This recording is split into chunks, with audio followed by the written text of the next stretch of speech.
How do you know if you can qualify for a home loan if you don't even know what the loan programs are?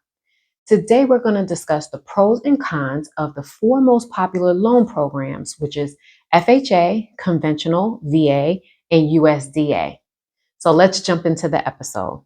But first, my name is Tabitha Richardson, and you're on my channel, The Life of a Real Estate Broker, where I help home buyers, home sellers, as well as real estate agents and business owners with different topics to help you grow your business and for homeowners and sellers understand the real estate market and things to help you accomplish your real estate goals. Okay, now back to this topic. Now, first, we're going to discuss FHA. And I just want to give you a little bit of information about FHA when it first started, just in case you didn't know. Now, when FHA was first created for home buyers, it was not created for Black people. It was created for white people to move out of the inner cities into the suburbs and create communities where they can buy single family homes.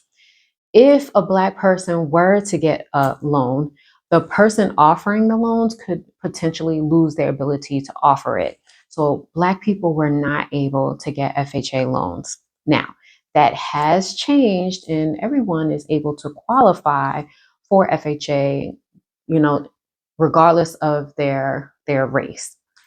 But another interesting fact is here in Baltimore, a lot of deeds used to say no Negroes.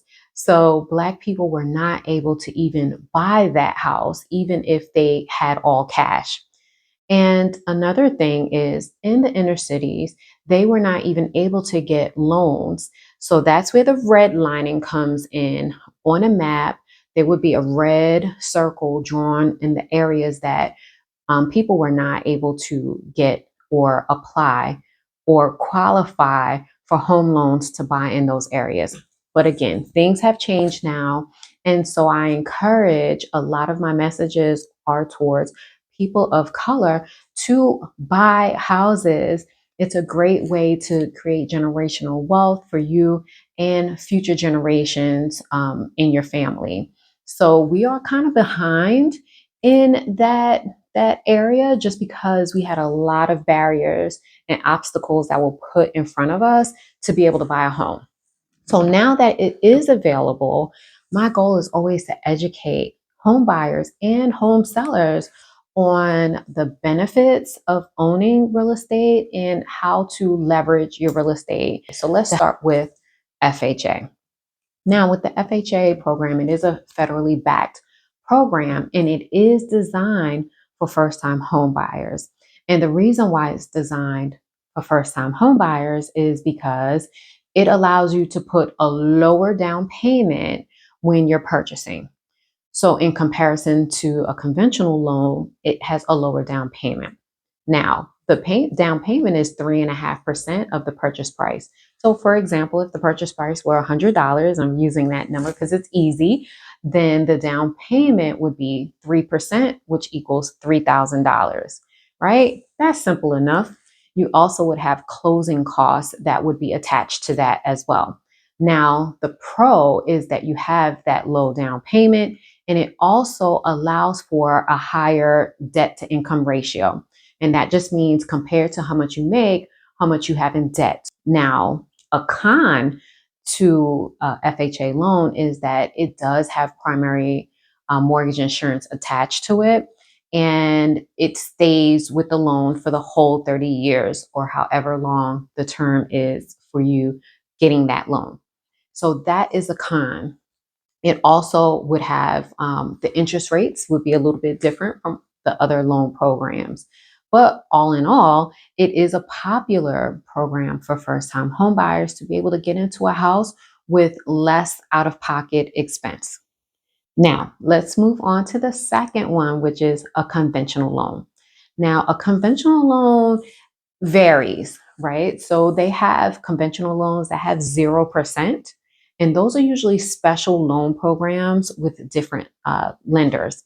So you would need to contact your lender to find out if they do offer a 100% conventional loan program. And what that would mean is that you don't have to put any money down, but you still will be responsible for your closing costs to transfer the property from the seller to you as the buyer.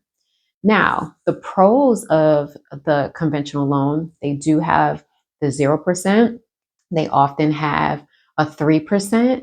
Uh, the basic is the 5%, and then it goes up. So you do have some options.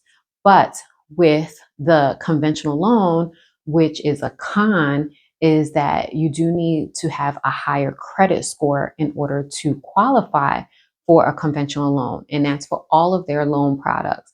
Whereas a FHA loan, you get to have a lower credit score in order to qualify. Because again, that loan product is targeted towards first-time home buyers. So they're trying to make it as easy as possible for a first-time home buyer to be able to get into a loan.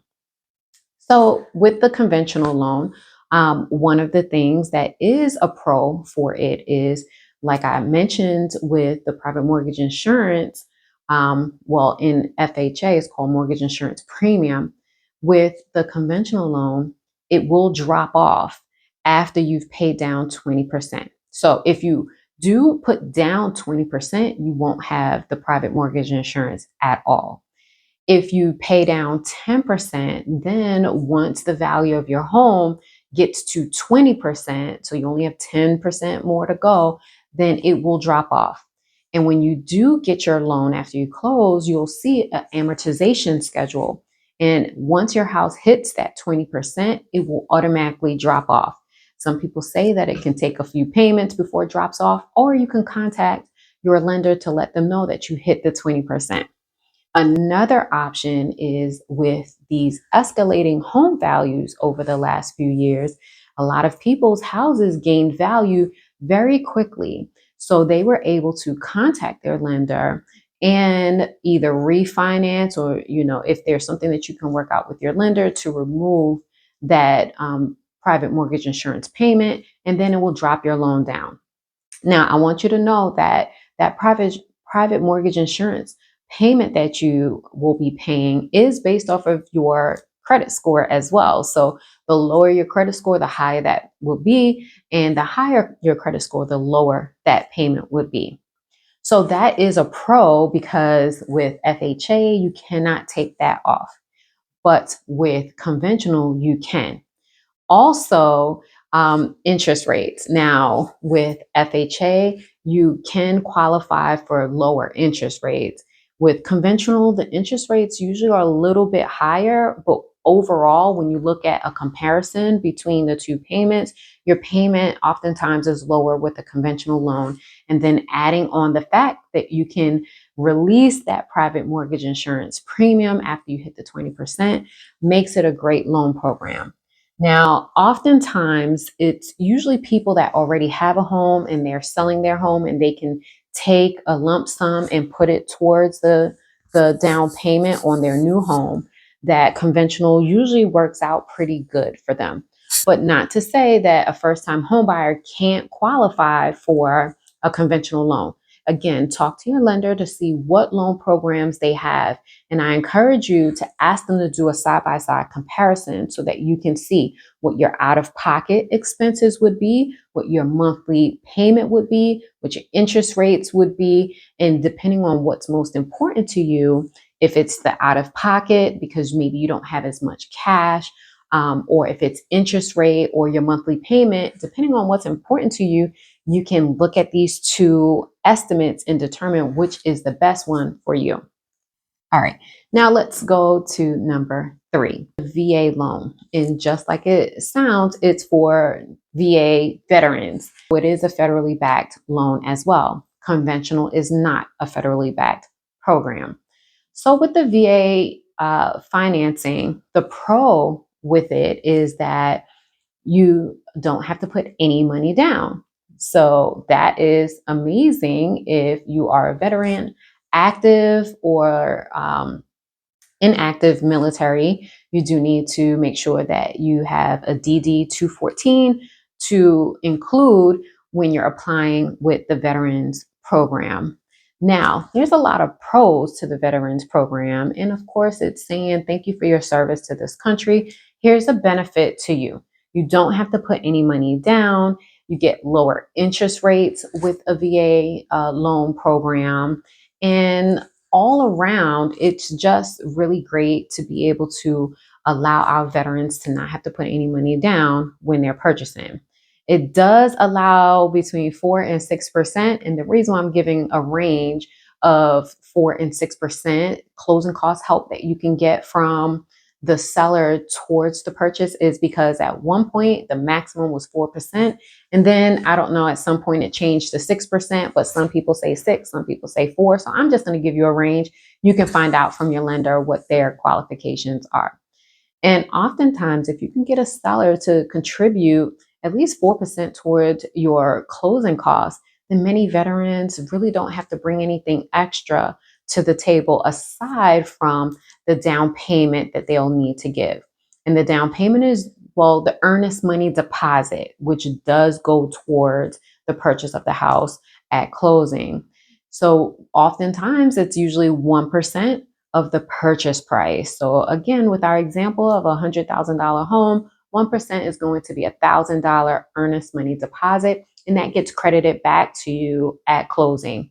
Now, if you're able to get a seller to contribute some money towards your closing costs, oftentimes they don't even need to bring anything extra to closing. And in some cases, they'll get a check back for any overage that they paid.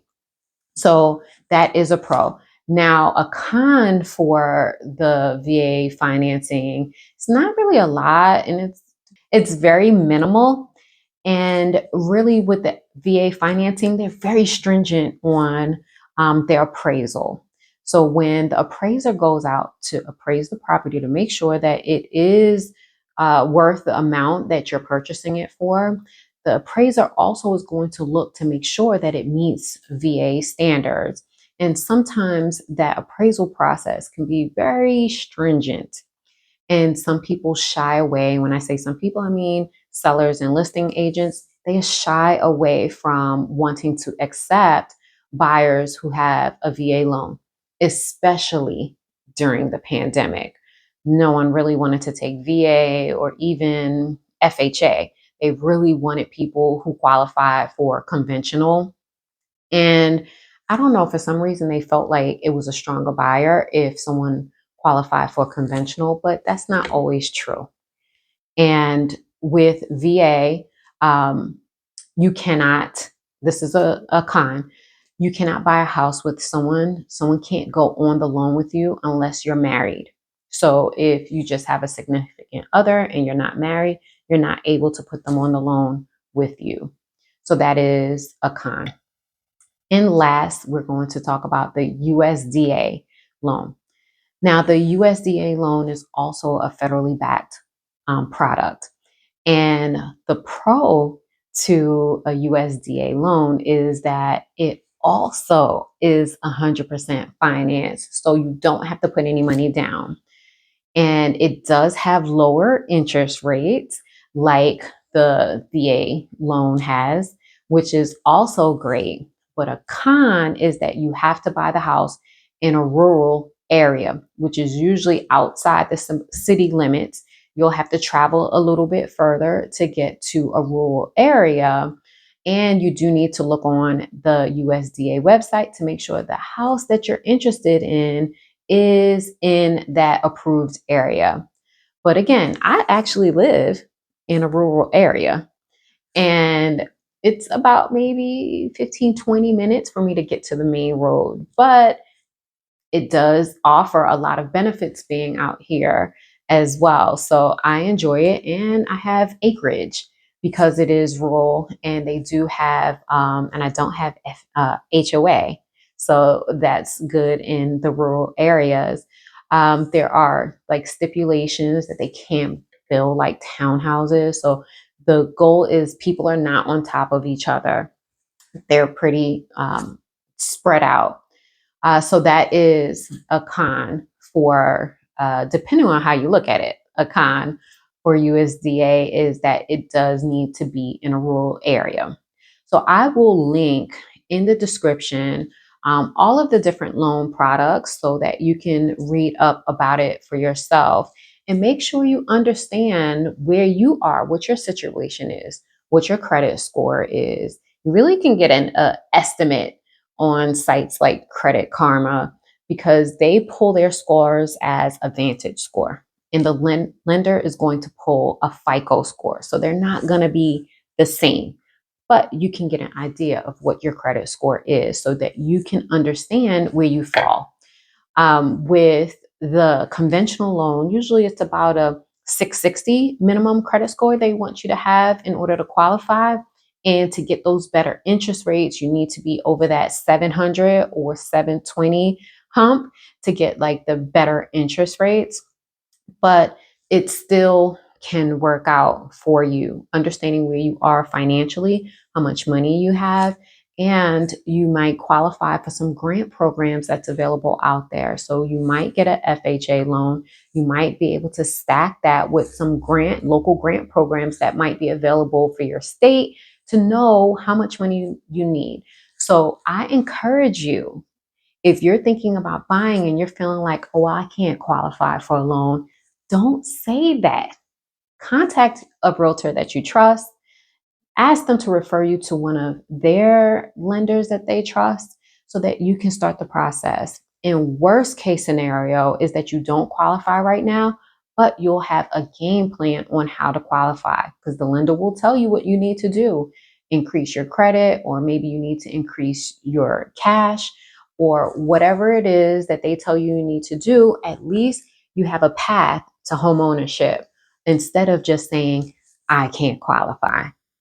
So that is it for today. Hopefully you got some value out of learning about the 4 different most popular loan programs. And if you did, I'm asking you to please like this episode and hit the subscribe button so that you know when I have new episodes that are dropping. And if you have any questions, I'm happy to answer them. Add them in the comment section. And I look forward to seeing you guys on the next episode.